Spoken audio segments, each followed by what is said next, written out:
I think you could photograph 50 or 60 compositions here in a day. It's amazing.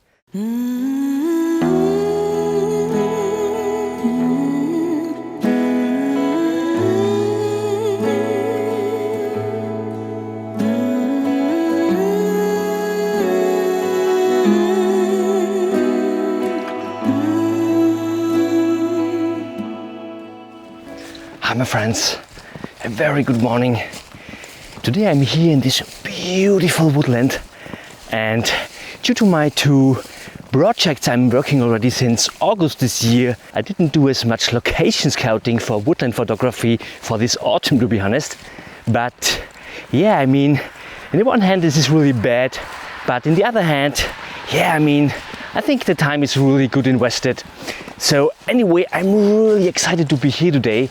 And it's already late autumn, so lots of the leaves are already down, and it's partly already a little bit bleak up at the trees. But anywhere there are really fantastic patches of oranges and reds everywhere here in the woodland. And you know, whenever I try to build up a composition, what I do is I always look for contrast in the landscape, not only for woodland photography, also for vistas and waterfalls and whatever, but especially when it comes down to woodland photography in autumn, I look for color contrasts. You know, we have lots of different colors in autumn, obviously, and this could define really fantastic shapes and patterns. And yeah, as already mentioned, it's already a little bit bleak up in the trees. And I think today is all about expressing this mood, these emotions of there's going anything beautiful to end. So let's see what the day will bring. What's on your mind?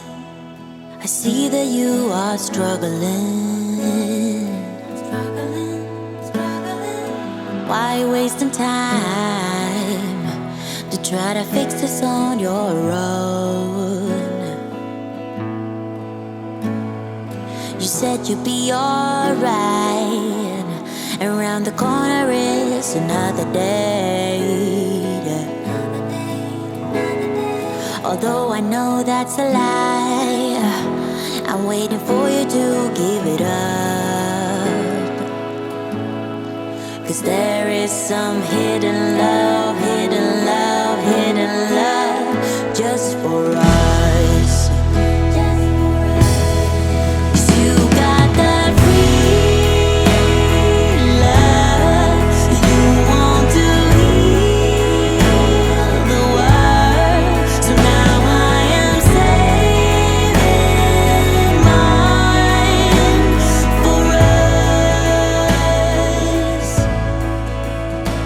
Such a gorgeous morning here in the woods, and I found already a composition, and it's absolutely fantastic. I was attracted to this path what goes here through this nice woodland, and when you have a look there, all the leaves fell already down and gives a fantastic color contrast here in the landscape.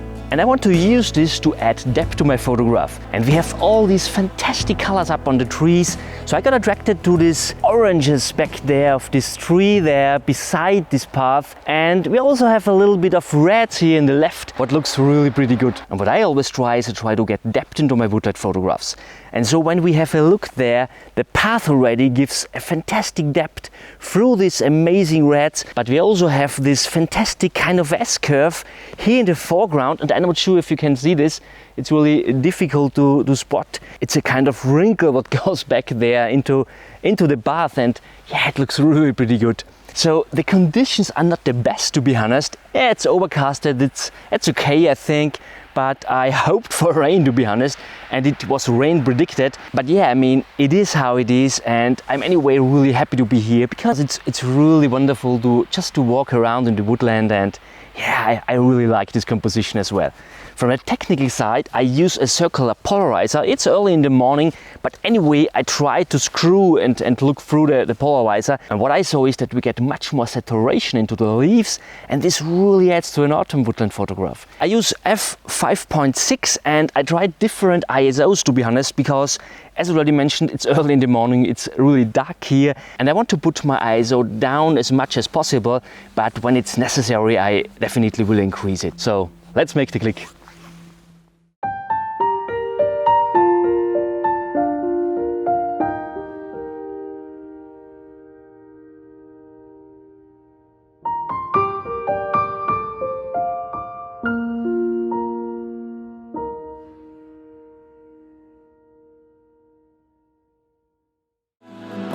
wasting time to try to fix this on your own.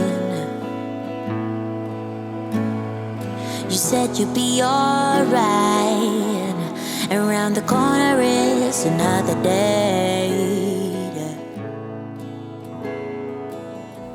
I found one more composition, and it's just a few meters from my last position. Before I was more in that direction, and now I'm here with my camera, and I use the same tree as not as my subject, but as a character in my composition. So this is this tree back there, and I also use this path here at the left hand side to lead into the frame.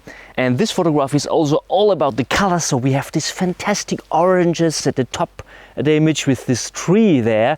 We have these yellows and greens here in the ground, and we have this fantastic red through the path. What I'm not 100% happy about is, in the first composition, we were able to use this path for getting an amazing tap through the image, because we have this fantastic saturation in the reds back there in the path. And here I think it distracts maybe a little bit, but I anyway want to take this photograph because I think we shouldn't be too picky in woodland, because it's the nature of woodland that there is chaos inside, and we always should show a little bit of this chaos. So from the technical side, it's the same as before. I also use a circular polarizer here to get out more saturation here, and I'm also nearly to the same settings. I just have a longer focal length, so I'm here at 50 millimeters on APS-C. I were happy about a little bit of more separation, to be honest, so we don't have rain or fog or something like this, so I don't have all too much isolation between these fantastic oranges up at the tree and the background. But anyway, as I already mentioned, I really have the requirement to take woodland photographs today.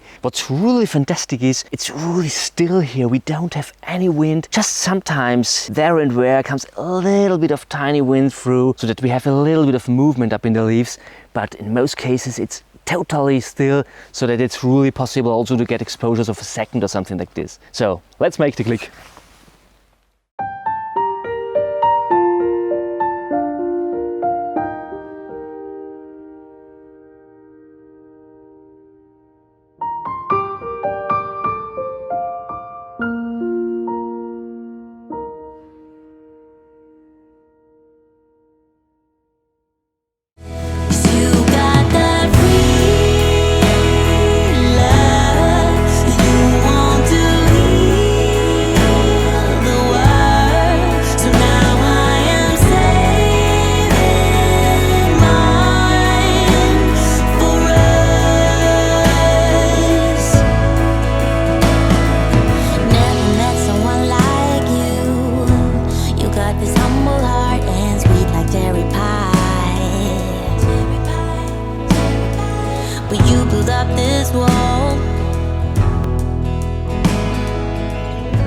What a fantastic woodland.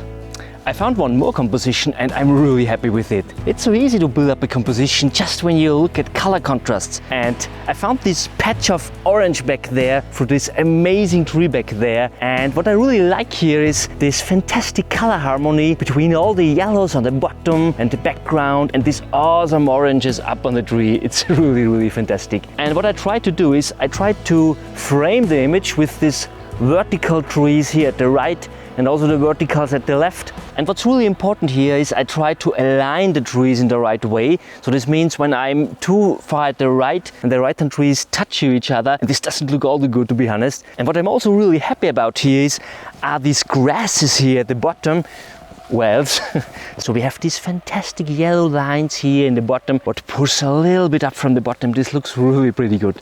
So I'm really happy with this one.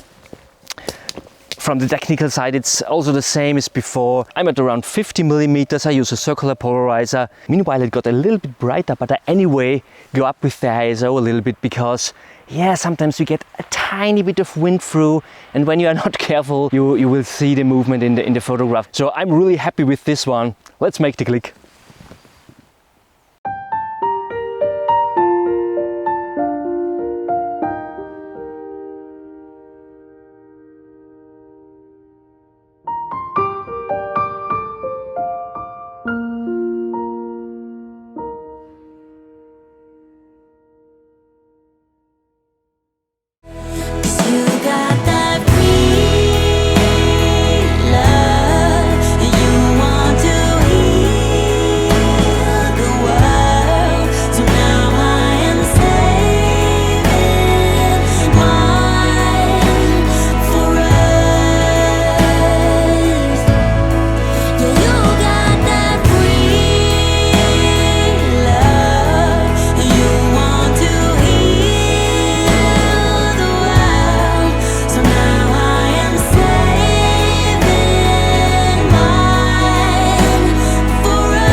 fantastic photo tour here in this nice little woodland. It's absolutely amazing. So I found one more composition and I'm really blown away by this one. It's really fantastic. So what I found is this fantastic tree here at the right hand side with this amazing reds and browns up there. And I also found this tree here, this vertical, or I mean there are really lots of such vertical trees here in this forest. But what I want to try here is I want to break a rule. I think it's not really known in photography. I think it's more a painting's rule. So you usually should avoid to have a vertical in your frame what separates your image into a right and a left part of your image, because there will be lost a connection between the left and the right part. But I think in this case it really could add. What I like here, this separation, is that we have this fantastic red tree at the right side, and at the left side, a little bit more in the distance, we have this fantastic greens back there, what look really pretty good. To be honest, I think we would need a little bit of fog here, or at least a little bit mist from the top to get a better separation, to get a better story here. But yeah, I mean, we don't have this in the moment. So what I will do is I will take a test shot here and I will come back at better conditions when we have a little bit of fog here. This composition is also all about the colors, and yeah, I mean, all these contrasts and patterns, all these grasses on the ground, it's so amazing. What I'm really happy here about is this fantastic color contrast between the reds and the greens there. So they are complementary colors, and this really works fantastic here. You get a nice separation just through the colors. Although, as already mentioned, I think that we also need a little bit of fog there, that you get more isolation through all the lines in the background, but don't really add anything to our composition. So I will take a test shot here and come back when conditions are better. So let's make the click.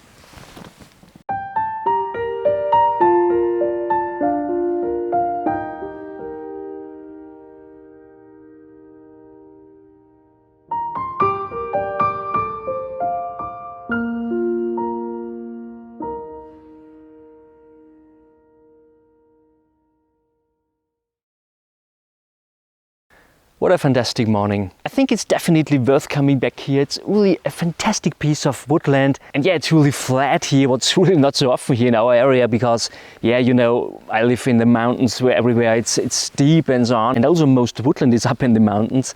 So I'm really happy that I have a little bit of flatter woodland here, and there are so many compositions. It's absolutely amazing. I think you could photograph 50 or 60 compositions here in a day. It's amazing. I really enjoyed this day. I hope you also enjoyed this video. If yes, please give me a thumb up, share this video with your friends on Facebook, Instagram. You know, it would really help me to grow this channel. Subscribe to my channel if you didn't have already. Thank you so much for watching. See you next Saturday. Bye.